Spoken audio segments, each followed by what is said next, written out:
So you're watching this video, and once you're done with this video, or at least once you're mentally done with it, you'll go, yeah, I think I understood that, and then go back to watching whatever it is that you actually like to watch. But Zilu, who is a Confucian disciple that we are going to see today, it was really completely different in his approach, because every time he learned something, he felt like he had to put it into practice before he learned something new. So he was actually afraid of new information. So that's a bit weird. And yeah, we'll look at what it is that he's trying to say and trying to do. And yeah, without further ado, let's get started.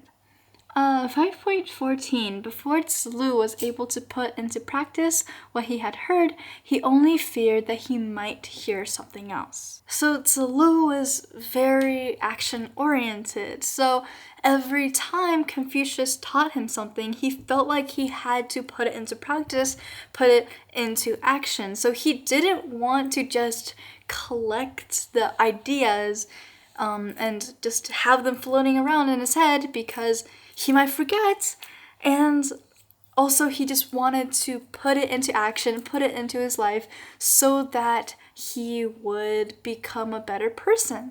So if you just put the idea in your head, well, some ideas could work by just putting them in your head, but other ideas you have to put into action. Like, for example, Confucius taught us to maybe like how to speak to people, or how to perform a certain kind of rites. And Zilu always wanted to kind of put those things into action right there, right now, or at least just before he learns something new again. So he really wants to master one thing at a time, and actually doesn't want information overload, which is something that most people are unfamiliar with today, because today we constantly seek new information, and especially on the internet.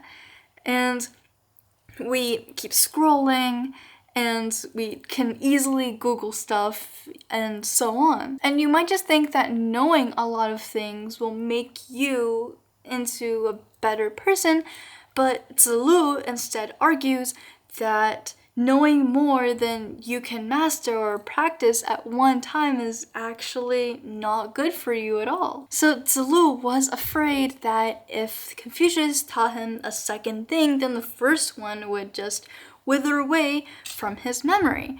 And that is actually pretty relatable.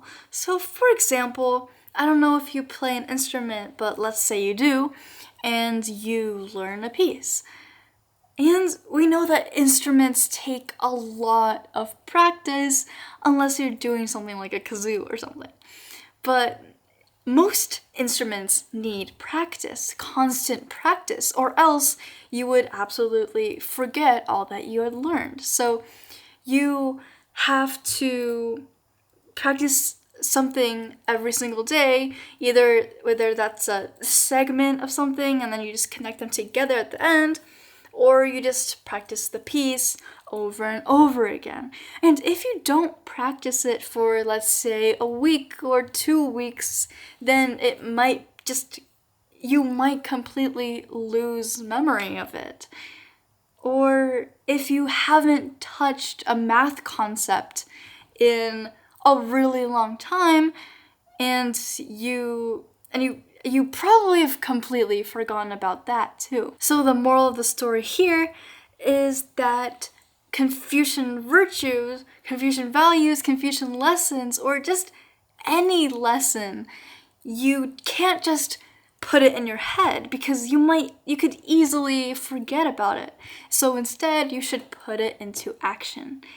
And so when for example, you might have watched 5.12, where we kind of dissected the do not impose thing, then after doing that, Zilu would say, don't read 5.15 yet, or don't read 5.13 yet, don't read 5.14 yet, because you can only come back to the book once you've completely mastered that concept, or at least just go up to someone and have a nice conversation with them, or meet some new kind of person and try to not judge them or something. And once you've succeeded with that, then you can return and read the next chapter. And yeah, that's why you should stop learning sometimes, which might sound counterintuitive or counterproductive,